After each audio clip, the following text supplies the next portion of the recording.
Okay, what's up mga bossing? Magandang araw sa inyo. At syempre meron tayo ulit project dito o gagawin dito sa ating shop. Nandito tayo sa Manila ngayon at isang adventure ang ating kliyente ngayon mga bossing. Ginagrab din tong ating adventure mga boss, no? So alam nyo naman pag grab, may mga mini-maintain na lamig yan pagka nagpapacheck sa ating yung lamig na kinukuha ng ating mga grab pagka pupunta ka sa kanila at magpapacheck ka ng lamig, no? So meron silang mini-meet na 10 degrees Celsius ang hinihingi ata ni Grab para pumasa ka sa kanila. Okay? So, itong ating adventure mga bossing, hindi ganun kalamig. Siyempre, yun ang naging issue naman ng ating mga aircon, no? Unang-una sa tanghali, hindi ganun kalamig. Tapos pag nakatatraffic ka, hindi umaandar, isa pa rin yun. Okay, dito sa ating reading mga bossing, nilagyan natin ng gauge. Meron tayong low side na 45. Itong high side niya medyo mataas mga boss. Nasa 230 yung high side. Tapos nandito pa tayo sa malamig. Wala namang pasahero sa loob. So walang heat load masyado sa loob na para kumuha ng lamig sa loob. Hindi makabuo ng lamig, no? Sa tanghali nga ang pinakang issue na itong ating adventure mga bossing. Tapos chinek din natin yung ating refrigerant. Base dun sa glass, medyo mabula mga bossing.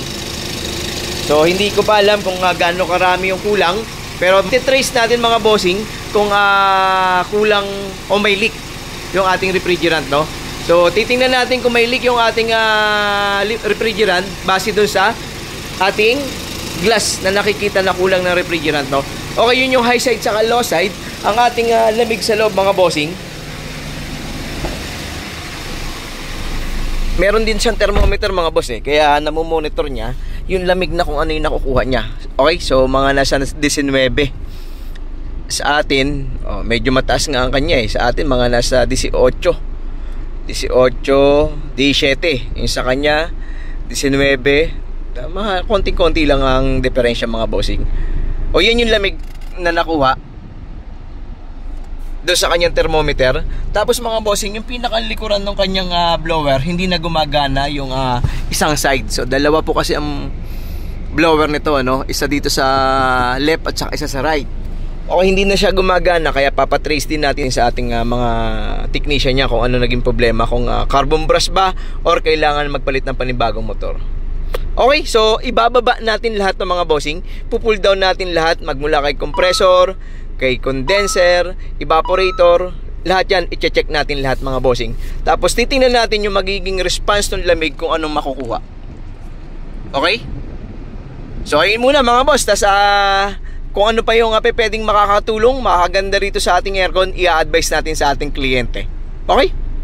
Mga bossing, ito na yung ating evaporator sa harapan. So madumi na rin mga boss dahil nagpagawa daw siya March, no? So mga ilang buwan na rin naman, no? Dahil grab nga yung ating unit, talagang mabilis siyang makasagap ng dumi. Wala namang cabin filter itong ating adventure mga bossing. Ayan yung dumi. Evaporator sa likod, nakababa na rin mga bossing.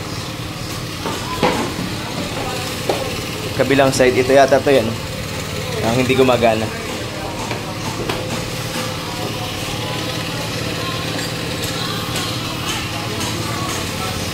Yun lang, sira na rin to. Uy, na. Ilagyan mo na lang ng ano mamaya, rubber tex, para maibalik sa dati. Itong side yata na to. Tingnan natin.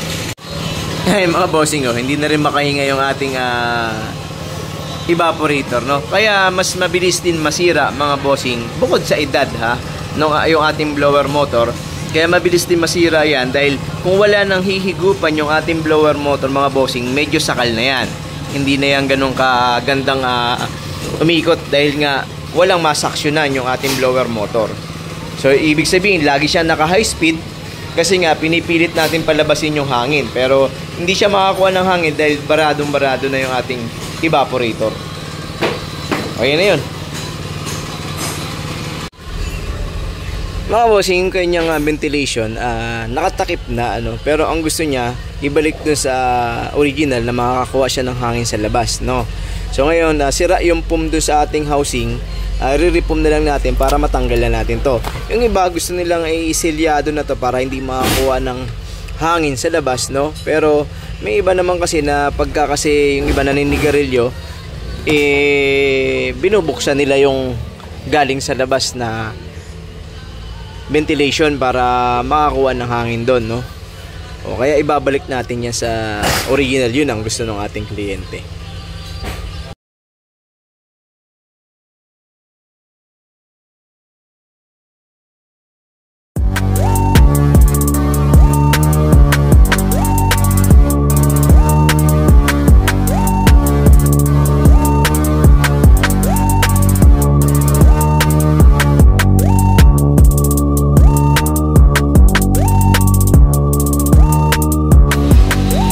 Isa sa mga dahilan mga bossing din yung paghina ng lamig sa tanghali, yung madumi nating condenser mga bossing, no? So kaya dapat laging na-check at nalilinis din natin yung ating condenser.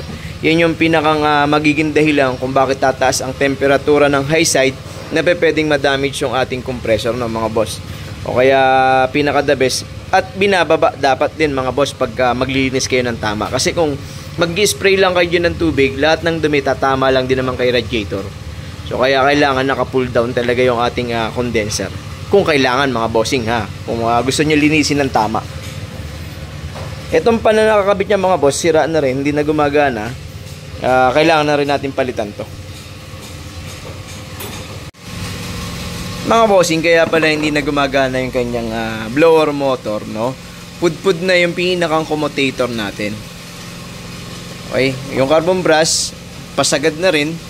Pero isa lang kasi ang nagiging tema nito mga bossing. Kung ubos na yung carbon brush, ubos na rin yung commutator.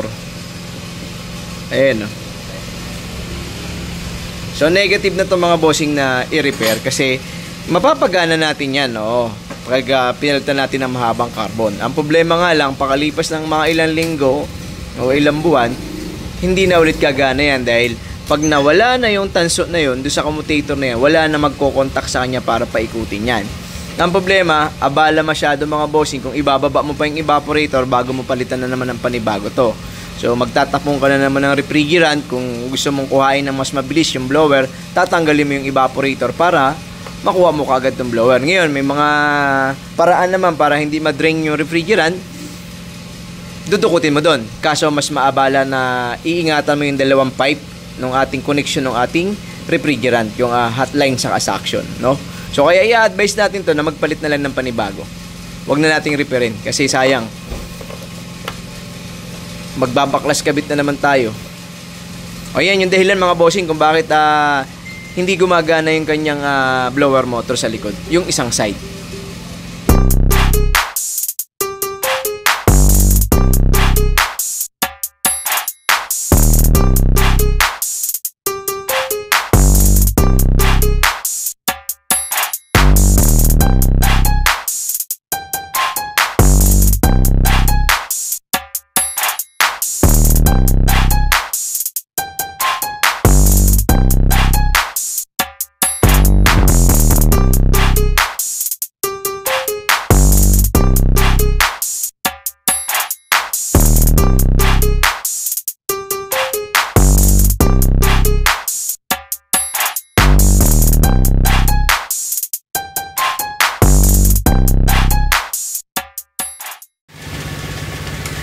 Mga bossing, ito na yung ating bagong motor.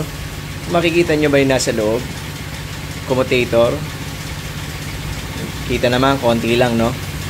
Ayun na mga bossing, ganun dapat ang kapal niya. Hindi kamukha nitong ating commutator na to. Ubus na. Ayos.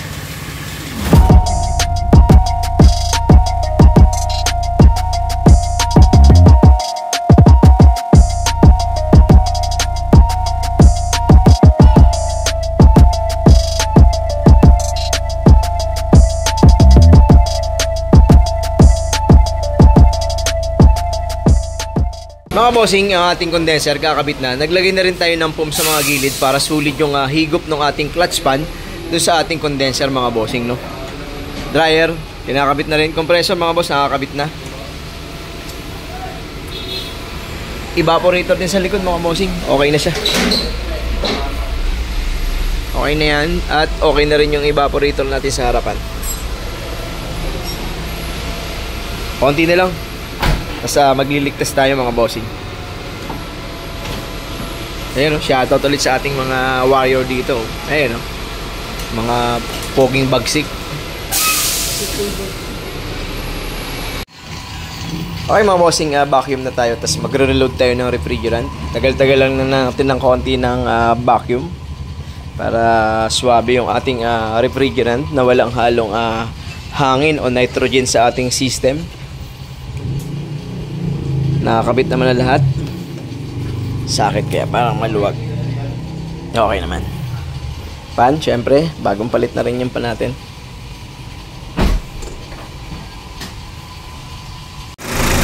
Mga boss, ito yung ating nakuhang reading ngayon mga bossing.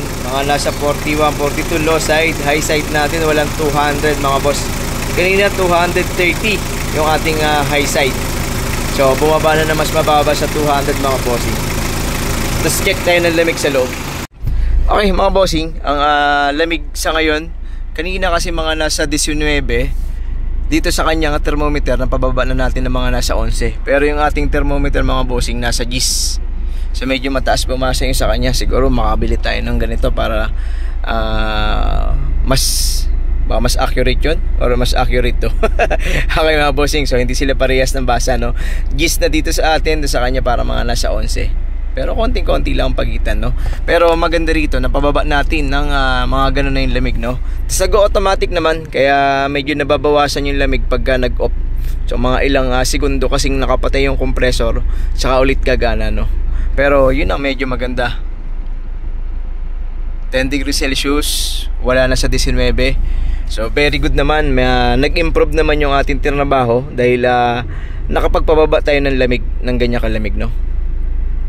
Thermostat 3-port nga thermostat niya eh. Lagay natin na siguro kalahati. Ayun, nag-off ulit. Okay, so mamaya obserbahan pa natin, testingin natin kung hanggang saan pa natin makukuha ng lamig. Pero nagpo-automatic nga kasi. Kasi kung gusto nyo magpalamig ng gusto, syempre wag nyo, hindi yung nag-o-off yung compressor, no? Kasi magkaiba na ang reading ng babasahin ng ating thermometer pagka naka-off yung compressor. Okay, so medyo maganda naman yung response. So kahit pa paano nakapagpa-improve tayo. Hindi naman tayo nagpalit ng condenser. So ang ginawa lang natin mga bossing, general cleaning, palit ng valve saka dryer, no? Ang maganda lang sa ginawa natin, tinanggal natin yung condenser. Kaya kahit pa paano nakakuha tayo ng mas magandang linis at nakadagdag ng response ng lamig yung wala masyadong bara sa condenser saka dumi. Okay.